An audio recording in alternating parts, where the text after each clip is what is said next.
Bonjour à toutes et à tous, j'espère que vous allez bien.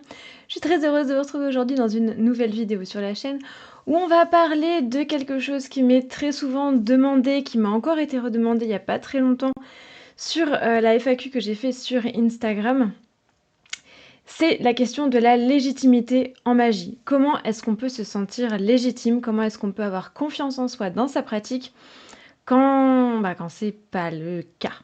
Alors c'est vraiment quelque chose qui a l'air de perturber pas mal de personnes, de soulever pas mal de questions et j'avoue que, même si le sujet me paraît très intéressant et que je trouve la question absolument passionnante, c'est quelque chose sur lequel j'avais un petit peu de difficulté à me lancer parce qu'il se trouve que personnellement, j'ai jamais vraiment trop souffert de cette problématique-là.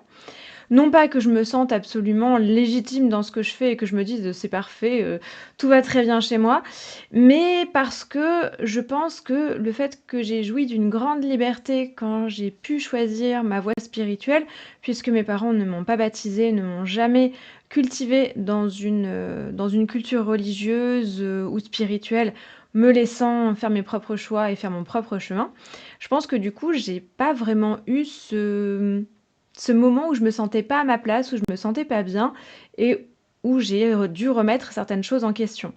Or, je sais très bien que la plupart d'entre vous sont soumis à ce genre de contraintes et peuvent en souffrir et que c'est ce genre de contraintes qui peut être à l'origine des questionnements sur la légitimité.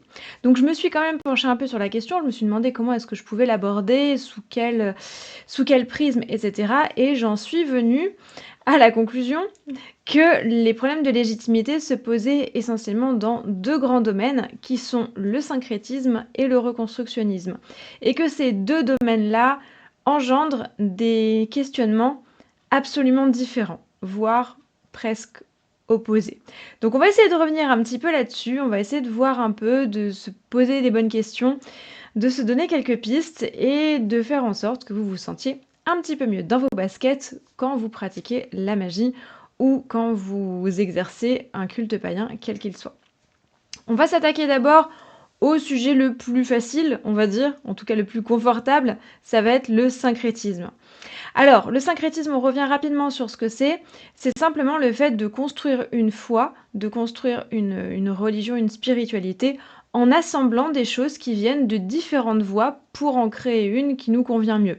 C'est le cas par exemple de la Wicca, qui est, un des exemples, que l'on cite le plus souvent dans ce genre de situation, puisque la Wicca, c'est donc une, construction extrêmement récente, extrêmement contemporaine. Je rappelle qu'on est dans les années 1950, donc c'est hier, hein, très clairement, qui a assemblé des éléments du folklore anglo-saxon, du folklore britannique, celtique, voire scandinave, un petit peu de choses qu'on a piochées, dans les mythologies gréco-romaines, des petites choses qui viennent d'Amérique également. Bref, on a fait un joyeux melting pot, un joyeux mélange et on a donné naissance à une voix qui a ensuite été codifiée, qui a ensuite été mise en forme, qui a subi, par la suite différentes mutations, différents embranchements pour, coller au mieux à chacun. Mais la base, c'est ça, c'est un mélange d'influences diverses, remises au goût du jour et pas forcément étudiées sous un prisme historique ou, de reconstitution. Alors pourquoi est-ce que c'est confortable le syncrétisme? Parce que justement, c'est né d'un mix de plusieurs choses. En gros, on prend ce qui plaît, on prend ce qui parle et on est libre de laisser de côté tout le reste. Du coup, c'est pas rattaché à une voie en particulier, on peut construire son propre, gloubi-boulga si on veut, et on peut, faire des choses qui au final eh bien, ne ressembleront à personne d'autre. Un autre exemple qui est très parlant aujourd'hui, parce que la Wicca, je vous ai dit, c'est quand même quelque chose de codifié. Les syncrétismes n'ont pas à être codifiés. Il y en a certains qui s'affranchissent complètement des codes. Il y a des branches de la Wicca qu'on appelle éclectiques, par exemple, et qui, elles, ne sont pas du tout rattachées aux branches premières de la Wicca traditionnelle garnérienne ou alexandrienne qu'on retrouve dans des années 50 aux années 70 pour leurs origines. Et on a également d'autres branches du néopaganisme qui ne se rattachent absolument pas à la Wicca, qui font leur propre voie, voire même qui, au sein d'une même unité, vont créer une voie par adepte. Je pense par exemple à la Chaos Magic, qui est tout à fait dans ce genre de situation, puisque la magie chaos, comme son nom l'indique, la magie du chaos, c'est une magie qui va être née d'un maelstrom de plein de choses qu'on va assembler. Et généralement, vous n'avez pas 2 personnes qui suivent la doctrine chaos de la même manière. Il n'y a même pas vraiment de doctrine chaos puisqu'on va la construire soi-même. Donc on a vraiment ces idées de choses qui sont propres à chacun. Et du coup, étant donné qu'on va construire quelque chose, on n'a pas à se demander si on est légitime par rapport à un modèle imposé, puisque le seul modèle que l'on a, c'est soi-même. Là où la question de la légitimité peut se poser, ça va plutôt être dans la foi qu'on va avoir en soi et la foi qu'on va avoir en sa pratique. Et ça peut être délicat parce que ça touche à la question de la confiance en soi, à la gestion du fameux syndrome de l'imposteur dont on est très nombreux et nombreuses à souffrir, du regard des autres, du retour qu'on peut avoir, de l'impact que l'influence et l'inspiration qu'on pioche à droite et à gauche peut avoir. Bref, là aussi, c'est multifactoriel. Donc l'avantage du syncrétisme est aussi son inconvénient. Sinon c'est pas rigolo, on est d'accord. Alors, je vais vous décevoir, mais il n'y a pas de solution en réalité. Il n'y a pas vraiment de solution pour se sentir légitime dans ce qu'on fait et dans ce qu'on croit. Voilà, merci, c'est tout pour moi. Bonne journée, à la semaine prochaine, portez-vous bien. D'ici là, restez magiques, bisous bisous. Bon, je sais que c'est décevant, mais malheureusement, il n'y a pas de recette miracle ou de technique qui vont vous permettre de vous sentir légitime dans votre pratique si ce n'est pas le cas. En revanche, il y a quelques astuces qui peuvent vous aider, non pas à vous sentir légitime, mais à vous affranchir de ce qui fait que vous ne vous sentez pas légitime. Si, ça a du sens. Si on y repense, repensez-y, vous allez voir que ça a du sens. Alors, le premier conseil que je pourrais vous donner, c'est quelque chose que j'ai fait moi-même et qui m'a beaucoup aidé, c'est le fait de tenir un journal de pratique. Alors tenir un journal de sa pratique, donc dans lequel on va, raconter un petit peu sa vie de sorcier, de sorcière au quotidien, ce qu'on a fait, les fêtes, que l'on observe, les séances de divination, les actes de magie, les charmes et sortilèges, si on note des signes ou des occurrences, des choses un peu étranges, pourquoi pas les rêves également. Moi je sais que je dissocie les 2, mais il y en a qui notent leurs rêves dans leur journal de pratique, ça marche aussi. Les lectures que l'on fait, les recherches que l'on fait, les compilations, les choses qu'on teste, qui marchent pas. Bref, en gros, c'est le journal de bord de votre voyage dans la pratique magique. Alors en quoi ça va être utile pour la question de la légitimité? C'est parce que ça va vous permettre de vous rendre compte de votre avancée et de votre évolution. Du coup, vous allez avoir une preuve tangible et une trace écrite qui va être dénuée d'un aspect émotionnel, c'est-à-dire que vous allez pouvoir le relire au moment où vous n'êtes plus dans l'émotion de ce que vous avez écrit, des résultats du travail que vous avez entrepris. Vous allez pouvoir prendre conscience du sérieux que vous avez mis dans votre démarche, des recherches que vous avez faites, de leur ampleur, de toutes vos expériences. Vous allez pouvoir voir également vos erreurs et en apprendre, parce qu'il ne faut pas avoir peur de l'erreur, bien au contraire. Vous allez pouvoir également voir vos réussites, les analyser pour pouvoir les reproduire. Parce que bien souvent, quand on souffre du syndrome de l'imposteur ou quand on souffre d'un problème de confiance en soi en général, on est dans l'émotion. C'est-à-dire qu'au moment où on va souffrir de cette remise en question, on va être dans la phase où on se sent nul. Et quand on est dans une phase où on se sent nul, eh bien on a tendance à oublier tout ce qu'on a fait avant et qui fait qu'on n'est pas nul. Le fait d'avoir un journal de pratique, en particulier si vous traversez des périodes de traversée du désert, comme ça a été mon cas, je vous en avais parlé, ça va vous permettre, si vous revenez sur votre journal de pratique, de vous dire: «Oui, d'accord, là en ce moment, c'est plus creux qu'un radis en fin de saison, mais il y a eu des phases où c'était pas comme ça. Il y a eu des phases où j'ai fait des choses. Je ne suis pas arrivée là où j'en suis sans rien faire». Alors, vous allez me dire: «Oui, mais ça va me donner la nostalgie, je vais avoir le regret de la personne que j'ai été et cetera, que je ne peux plus être». C'est vrai, mais ce regret, c'est aussi quelque chose qui va vous montrer que vous n'êtes pas un imposteur, que vous n'êtes pas une page blanche ignorante qui n'a rien fait. Vous avez fait des choses, vous avez essayé, vous avez expérimenté, vous avez fait des erreurs, vous allez pouvoir apprendre.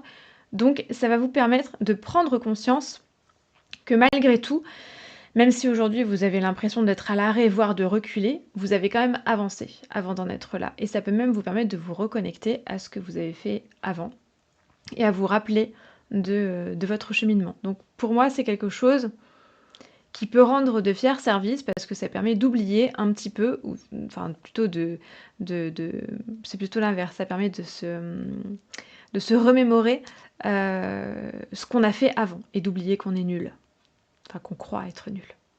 Deuxième astuce que je peux vous donner, ça va surtout de se poser les bonnes questions. Avant de se dire est-ce que je suis légitime? Est-ce que j'ai confiance en moi? Demandez-vous pourquoi ou pour qui est-ce que vous avez besoin de vous sentir légitime? Pourquoi est-ce que vous vous posez cette question en fait? D'où elle vient cette question? Est-ce que c'est pour le regard des autres? Est-ce que c'est le fait, je me sens pas légitime parce que j'ai pas beaucoup de followers sur les réseaux? Je me sens pas légitime parce que telle personne qui pratique et que j'admire beaucoup m'a dit que il ou elle n'était pas trop d'accord avec moi. Je me sens pas légitime parce que telle ou telle personne que j'admire fait des choses que moi je ne fais pas. Est-ce que c'est un regard extérieur? Est-ce que c'est un point de vue extérieur qui vous renvoie une image de vous qui ne vous convient pas? Dans ces cas-là, sachez que le regard des autres, quel qu'il soit, ne vous appartient pas. Vous n'avez absolument aucun contrôle dessus. Absolument aucun. Résultat des courses, le regard des autres vous est totalement inutile. Le fait que vous ayez moins de followers, moins de vues sur les réseaux que d'autres personnes n'a absolument rien à voir avec votre valeur, ni avec la valeur de votre contenu. Aujourd'hui, on sait très bien que les réseaux sociaux, c'est pas au mérite que ça se passe. Il y a plein de facteurs. Il y a évidemment l'algorithme qui... Voilà, moi je pense qu'aujourd'hui je me lancerai sur les réseaux. J'aurai très très peu de vues, je pense, parce que je ne plais pas du tout. Ce que je fais ne plaît pas à l'algorithme. Si aujourd'hui j'ai pas mal de vues, c'est parce que j'ai réussi à conserver des vues que je faisais avant la réflexion des algorithmes. Aujourd'hui, je pense que je me lancerai sur YouTube, je pleurerai rouler en boule dans un coin. Ou j'arrêterai, plus probablement. Il y a aussi évidemment le fait que y a du bouche à oreille, il y a du partage, il y a des choses comme ça, il y a des contacts aussi qui se font, il y a des gens qui se lancent sur les réseaux mais qui savent comment faire, il y a des gens qui ont des capacités pour par exemple le montage ou la mise en forme ou la publicité, il y a des gens qui payent des services de publicité pour se mettre en avant, donc ça dépend de plein de facteurs et le mérite et la valeur de ce que vous présentez comme contenu n'est qu'un facteur parmi tant d'autres. Et c'est malheureusement pas le plus important. Et ça ne dépend pas de vous. Donc évidemment, ça, vous allez pouvoir, pourquoi pas, travailler dessus pour vous mettre plus en avant, mais vous allez travailler sur de la logistique et vous n'allez pas travailler sur du contenu. Vous allez travailler sur la forme et pas sur le fond, essentiellement. Le fait, par exemple, que des gens que vous suivez ne sont pas d'accord avec vous, malgré le fait que vous les admiriez, ça n'engage qu'eux.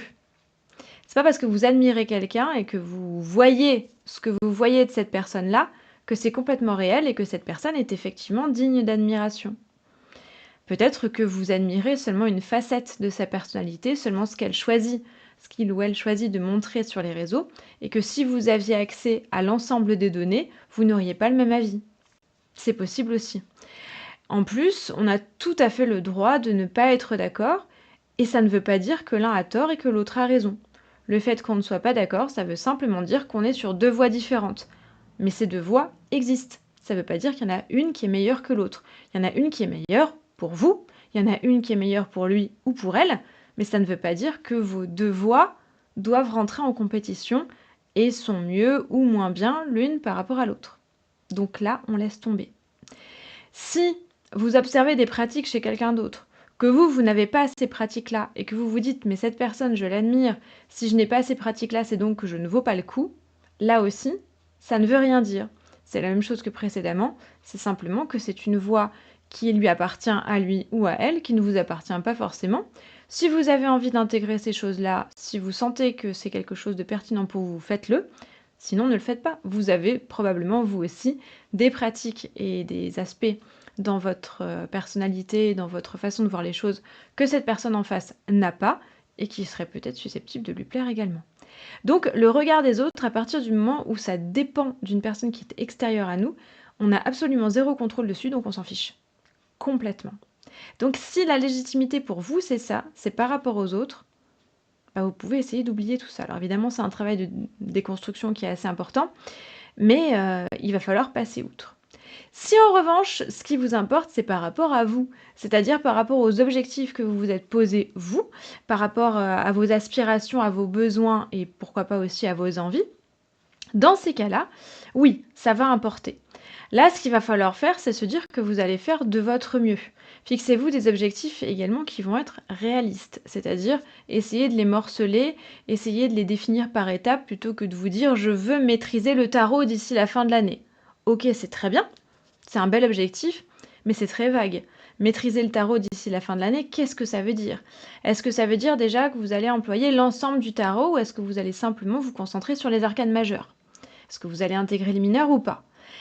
Quel tarot? De quel tarot vous parlez? Est-ce que c'est plutôt le système Marseille, plutôt le système Rider-Waite-Smith? Qu'est-ce que vous appelez maîtriser le tarot? Est-ce que vous allez vous rappeler des significations de chaque arcane? Est-ce que c'est plutôt le fait de créer vos propres tirages? Est-ce que c'est le fait de réussir à tirer les cartes pour vous? Est-ce que c'est le fait de réussir à tirer les cartes pour les autres? Est-ce que c'est le fait de le faire dans un cadre personnel? Dans un cadre professionnel? Vous voyez, il y a plein de choses. Donc dans ces cas-là, essayez de restreindre et dites-vous, bon bah voilà, j'ai mon objectif, d'ici la fin de l'année, je veux pouvoir tirer les arcanes majeures, me souvenir de ce qu'elles veulent dire et des combinaisons éventuelles qui peuvent en résulter pour mon usage personnel dans le cadre de ma spiritualité. Dans ces cas-là, j'ai un objectif clair, je vais commencer pourquoi pas par essayer de mémoriser les 4 premiers arcanes majeurs pendant un mois. Je vais travailler là-dessus, je vais analyser leurs images, je vais analyser des mots-clés, je vais essayer de faire des ponts avec des symboles que je connais, avec des choses comme ça, donc je me pose des objectifs clairs. Le mois suivant, j'en apprends 4 supplémentaires, etc., etc., etc. Vous voyez un petit peu l'idée? Donc on se pose des objectifs clairs et on essaye de faire mieux. Le lendemain, on essaye de faire mieux que le jour d'avant. Sachant qu'une progression, c'est jamais complètement linéaire. Une progression, ça peut rechuter, remonter.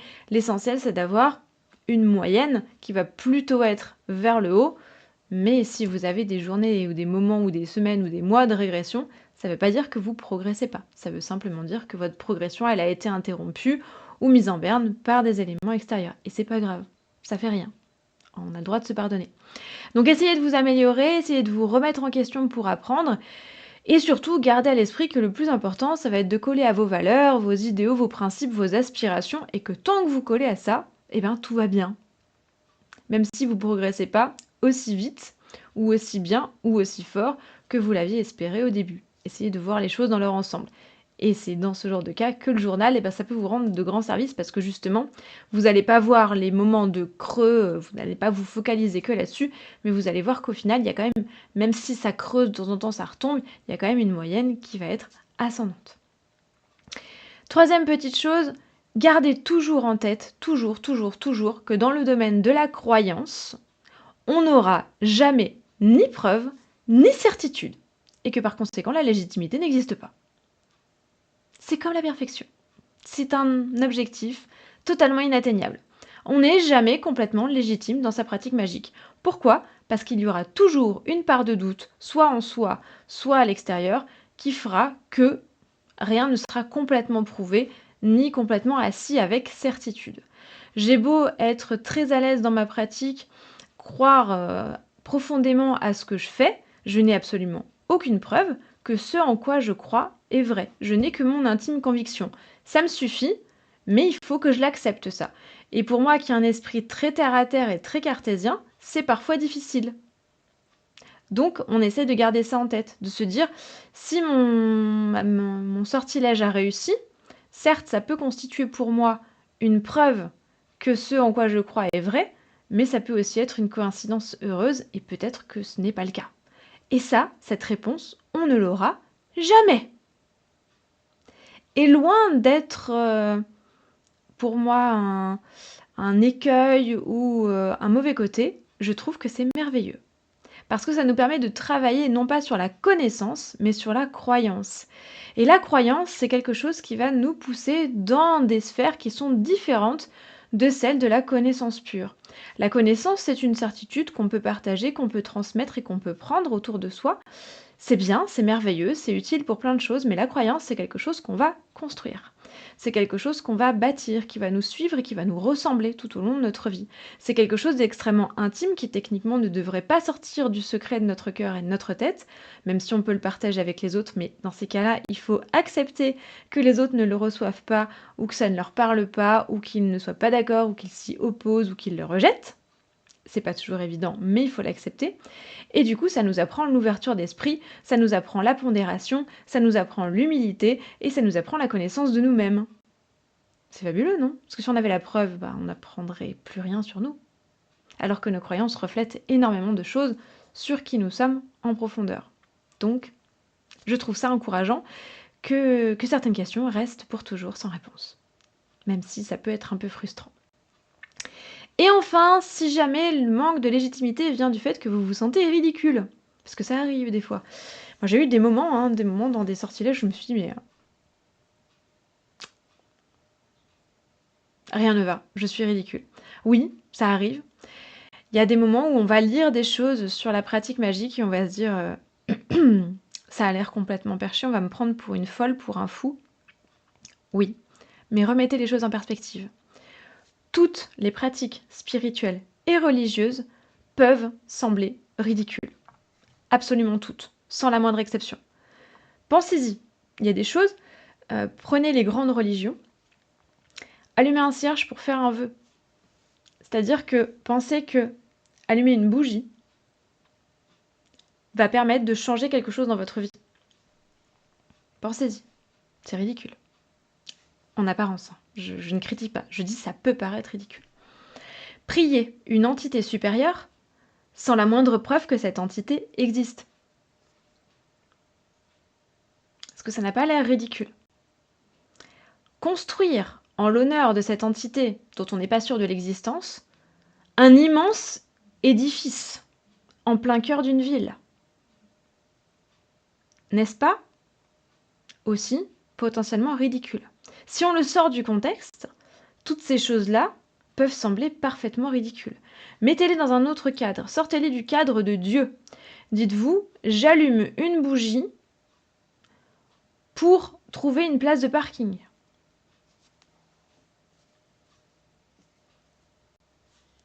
Je m'adresse à un ami imaginaire dans l'espoir qu'il m'entende et qu'il m'apporte mon courrier à l'heure.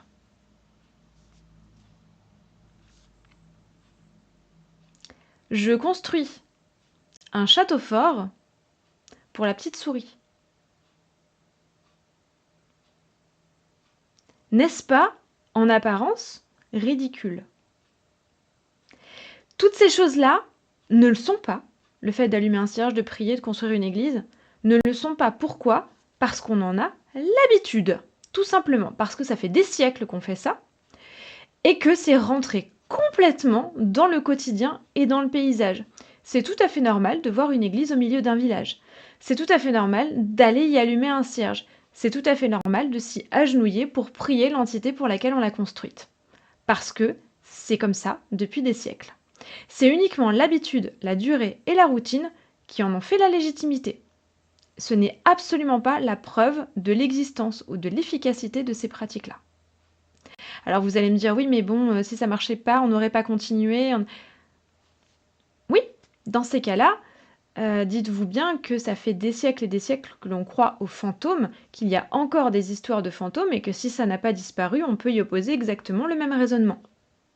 Ça fait des siècles et des siècles qu'on raconte aux enfants que le Père Noël existe, pour leur dire après que ce n'est pas le cas, mais on a quand même continué à transmettre cette croyance, malgré le fait qu'on n'ait pas la preuve de son existence. C'est pas plus ridicule. Donc, c'est une question d'accoutumance, en réalité, pas de légitimité.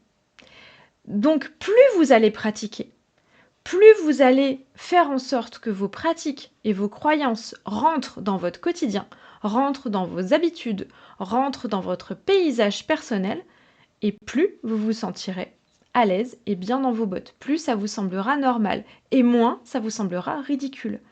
Aujourd'hui, c'est absolument pas ridicule d'aller allumer un cierge, parce que c'est des choses qu'on fait depuis des siècles. Donc c'est accoutumé. Les gens ont l'habitude, et même les personnes qui ne croient pas en Dieu ne vont pas aller, si elles sont un minimum tolérantes et si ce ne sont pas des abrutis finis, ne vont pas aller dire aux gens qui vont allumer un cierge: «Ah mais t'es ridicule, t'allumes une bougie en croyant que ça va changer quelque chose, mais c'est débile».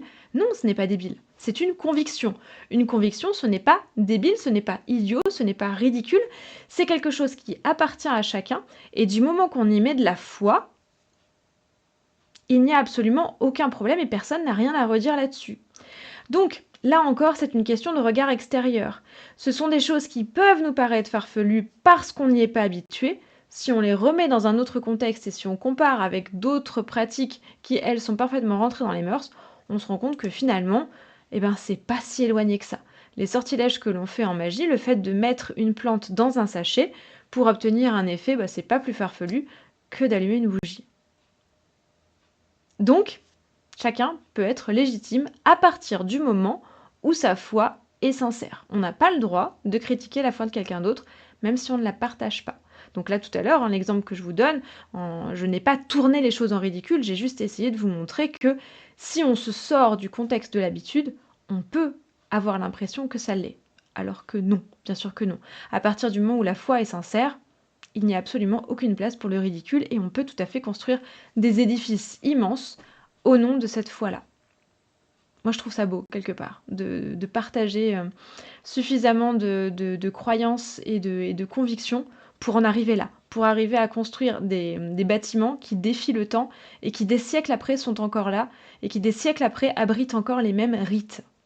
On n'a pas de preuves, mais on continue. C'est magnifique. Enfin, perso, je trouve ça fascinant. J'ai beau ne pas être catholique, je ne peux pas m'empêcher de rentrer dans une église et d'apprécier le petit miracle de conviction que ça représente. Voilà. Donc, dites-vous que vous êtes, vous aussi, en train de construire vos propres églises intérieures à vos convictions, à vous. Alors, deuxième cas, le plus épineux, le reconstructionnisme. Alors, qu'est-ce que c'est le reconstructionnisme? Eh bien, c'est l'inverse du syncrétisme. C'est-à-dire que là où le syncrétisme va aller dans plein de voies, prendre ce qui lui plaît et en faire un assemblage, le reconstructionnisme va aller dans une seule voie, attestée historiquement parlant, et essayer de la reproduire. En tout cas, autant que possible. Donc, c'est-à-dire que, par exemple, eh bien, pour le cas des... Alors, je vais prendre le cas de l'hellénisme, par exemple, qui est donc la reconstruction de la religion païenne grecque de l'Antiquité. On va donc rechercher quels étaient les dieux de l'Antiquité, la manière dont leur culte leur était rendu, la façon que l'on avait de les intégrer au quotidien, la manière dont on les représentait, les symboles, les aliments, éventuellement les textes que l'on employait pour s'adresser à eux, les prières, les oraisons, les hymnes, etc. On va aller fouiller dans l'histoire, on va aller fouiller dans les textes, dans l'archéologie, dans les témoignages, dans les connaissances qu'on a et essayer de remettre ça au goût du jour. Évidemment, on a des restrictions, notamment des restrictions légales, puisque on sait que la plupart des religions pré-chrétiennes et la religion chrétienne, les religions chrétiennes également, utilisaient les sacrifices de sang qui sont aujourd'hui interdits, qu'ils soient animaux ou humains, pour des raisons qui sont plus qu'évidentes, je crois. Il y a plusieurs pratiques également qui n'existent plus, il y a des outils auxquels on n'a plus accès, des ingrédients qui sont aujourd'hui interdits, je pense notamment à l'usage de certains psychotropes, etc. Mais on essaye en tout cas autant que possible de reproduire des cultes qui ont aujourd'hui disparu, en tout cas qui ont disparu tels qu'ils étaient célébrés à l'époque à laquelle on les étudie. C'est une voie particulièrement frustrante parce que on reconstitue des pratiques passées dont on a seulement des traces qui sont partielles, inexactes, discutées, incertaines, lacunaires, voire totalement inexistantes. Ouais, c'est un défi. Voilà, on aime souffrir quand on est dans la reconstruction, très clairement. Alors généralement, voilà, on va se centrer sur des personnages, des rôles, on va dire, des professions, en quelque sorte des statues plutôt, qui n'existent aujourd'hui plus. Les druides, les velours, les augures, les pythis, etc. Ont disparu depuis des siècles. Alors je sais qu'il y a des théories qui disent que les druides ont Non. Non, on a la preuve que non, il y a eu une rupture. On a eu des reconstructions qui ont été faites un petit peu, mais on sait qu'il y a eu une rupture. Il n'y a pas un ordre secret de druides qui a transmis les choses telles qu'elles étaient depuis des millénaires. Non, malheureusement, non. Donc en fait, tous ces personnages-là, n'existant plus, ne peuvent plus enseigner directement leurs activités. On ne peut pas aller prendre directement au clocher le son premier, alors que dans le syncrétisme, on peut. Étant donné qu'il n'y a pas eu de rupture, par exemple, je vais reprendre l'exemple de la Wicca, mais depuis la fondation de la Wicca dans les années 50 par Gerald Garner, il n'y a pas eu de rupture jusqu'à la Wicca aujourd'hui. Il y a certes eu des mutations, des changements, etc., mais il y a quand même des choses qui ont été transmises. On a des textes qui ont été écrits de la main de Gerald Garner, et surtout des choses qui se sont transmises directement de génération en génération et qu'on peut donc reproduire à l'identique. Or, dans le cas des druides, des volures, des augures, des pythis, etc., il y a eu une rupture pendant des décennies, voire des siècles, voire même des millénaires, qui fait qu'aujourd'hui, on n'a plus accès à la connaissance première de ces personnages-là. On ne peut plus aller leur poser la question, en somme, alors qu'on peut techniquement le faire avec Gerald Garner qui nous a laissé pas mal d'écrits. Je donne l'exemple de Gerald Garner, mais vous avez compris, hein, c'est un exemple parmi tant d'autres. Il y en a même qui n'ont carrément pas laissé de traces directes, je pense notamment aux Celtes, hein, n'est-ce pas? Donc on a recours à des traces qui viennent d'observateurs extérieurs. Donc des peuples voisins, des ambassadeurs qui sont venus visiter, des envahisseurs également, et quelquefois même des traces qui viennent de visions extérieures non contemporaines, donc plus tardives. Je pense notamment aux sagas légendaires irlandaises qui ont été compilées, donc mises à l'écrit, c'est la même chose pour les sagas et les Eddas nordiques, scandinaves et islandais, qui ont été écrits plusieurs siècles plus tard par des clercs catholiques ou chrétiens, parce que ça dépend, il y a eu aussi d'autres branches, mais donc qui sont non seulement non contemporains, mais qui sont non seulement issus d'une culture différente et issus appartenant à une branche spirituelle et religieuse différente, voire opposée et potentiellement hostile. Donc on est quand même face à des sources qui sont déjà soumises à une interprétation, qui va être due par exemple à une propagande politique. Oui, Jules César, on parle de toi dans la guerre des Gaules, n'est-ce pas? À ce qu'on appelle un phénomène d'interprétation, donc qu'on observe notamment chez les Grecs et les Romains, qui fait qu'on décrivait les peuples voisins non pas d'un œil complètement neutre et complètement objectif, mais à la lumière de notre propre peuple. Je pense par exemple à l'interprétation romana, qui avait tendance à décrire les dieux des peuples voisins en les nommant selon les dieux romains. Donc on allait dire, les Gaulois adorent Mercure. Tout simplement parce qu'on avait décidé que certains dieux pouvaient faire penser à Mercure. Donc, s'il fait penser à Mercure, c'est bon, c'est Mercure. On va donc l'appeler comme ça. Du coup, c'est extrêmement difficile aujourd'hui de savoir, quand Jules César, dans la guerre des Gaules, nous parle du culte de Mercure qui était observé chez les peuples gaulois, c'est très difficile pour nous de savoir de quel dieu il parle, d'autant qu'il a tendance à les confondre. On va avoir de temps en temps un Mercure qui va peut-être plutôt être Teutates, à un moment un Mercure qui va peut-être plutôt être sous Célos. Bref, on a des pistes qui peuvent être délicates à interpréter. On peut également avoir aussi des personnes qui ont compilé des choses avec des incompréhensions, qui n'ont pas forcément tout compris et qui ont donc pu glisser des erreurs dans leurs observations. On a également des visions péjoratives d'un paganisme qui est jugé comme étant barbare dans le sens étymologique du terme, donc étranger, et qu'on va déprécier parce qu'il nous semble ridicule par rapport au nôtre. C'est la même image que tout à l'heure.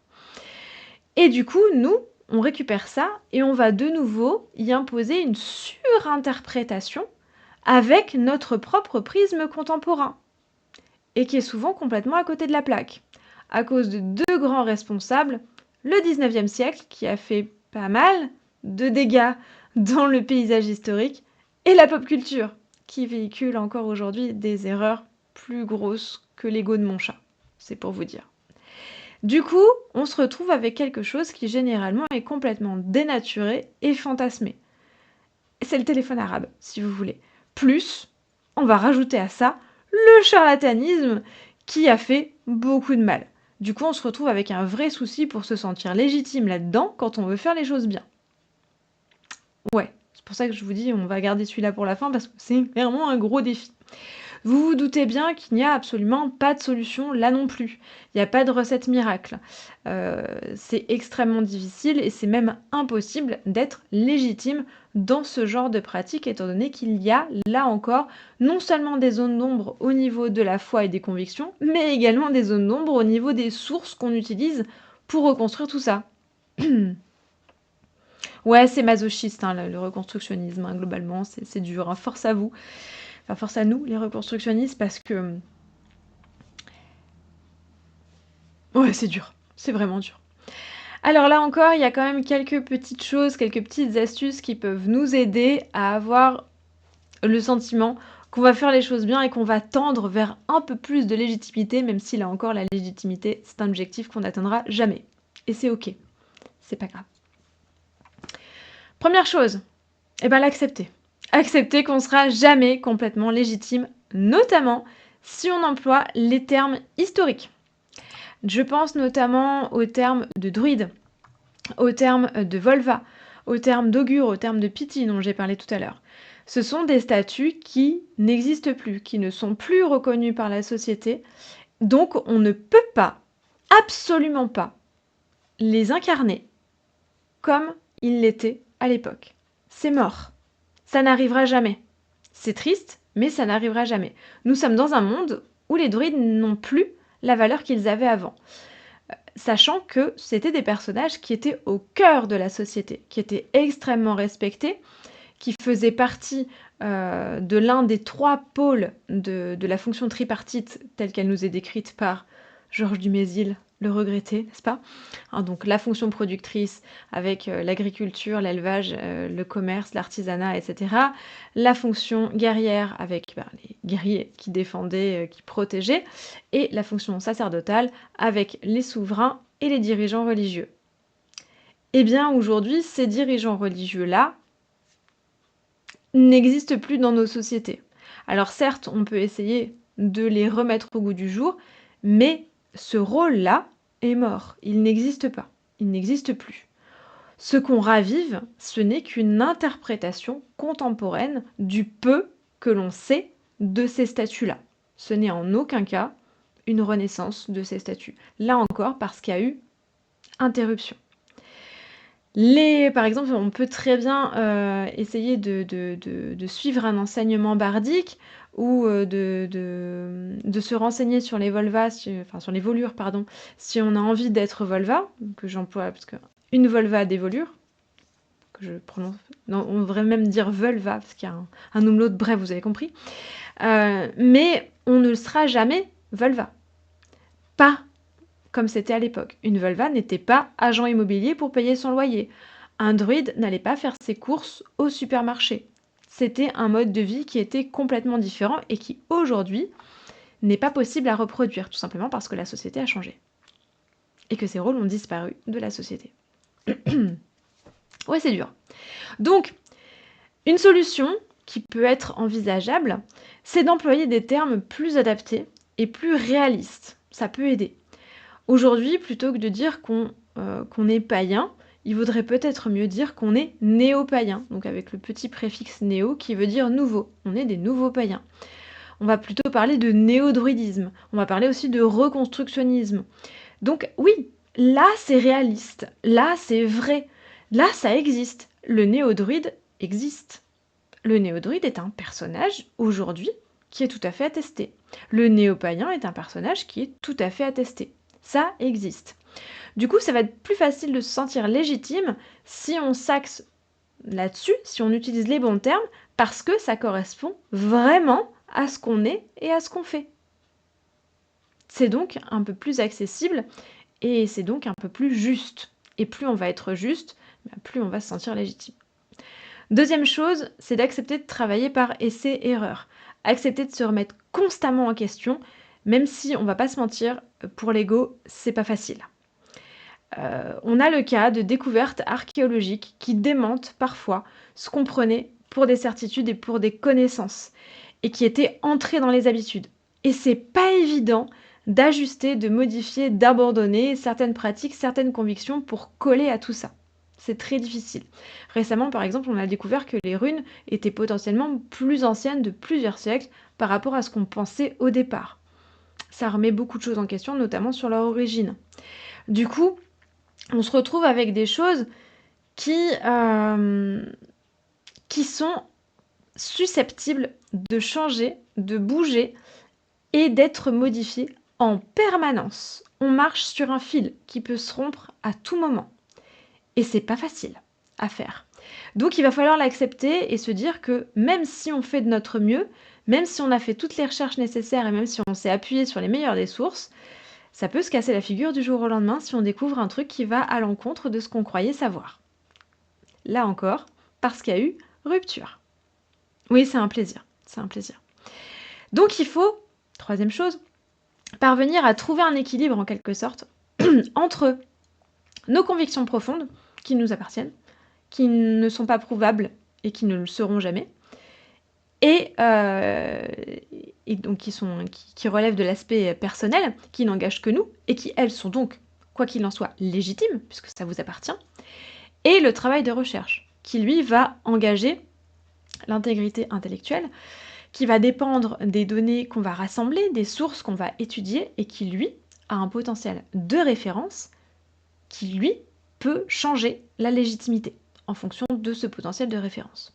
Donc il va falloir trouver un équilibre entre les deux parce qu'on n'est pas historien. Le statut de l'historien est assez facile, entre guillemets, dans le sens où il est observateur extérieur. Il va pouvoir expliquer les choses. S'il y a une erreur, bon, on modifie. S'il y a une nouvelle découverte, on actualise, mais ça n'engage pas le travail de l'historien puisque l'historien a fait avec les données qui lui étaient disponibles. En revanche, le reconstructionniste religieux, lui, peut se retrouver avec une foi qui va se casser la figure si on lui prouve que la manière dont il pratiquait sa foi, et s'il a à cœur de se réinscrire dans une ancienne pratique, n'était pas celle qu'il croyait jusqu'à présent. Il va falloir changer des choses sur son comportement et sur ses croyances. Et c'est beaucoup plus difficile, ça. Donc il faut trouver un équilibre entre les deux, accepter que quelquefois les deux ne soient pas alignés aussi.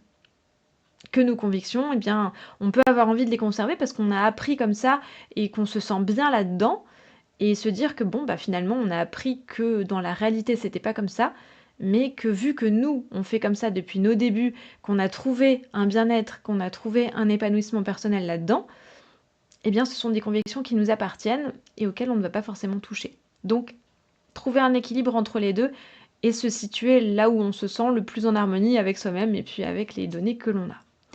Et enfin, là encore, se demander pourquoi et pour qui on veut être légitime. Pourquoi est-ce qu'on fait ça? Est-ce que c'est par rapport à un groupe scientifique?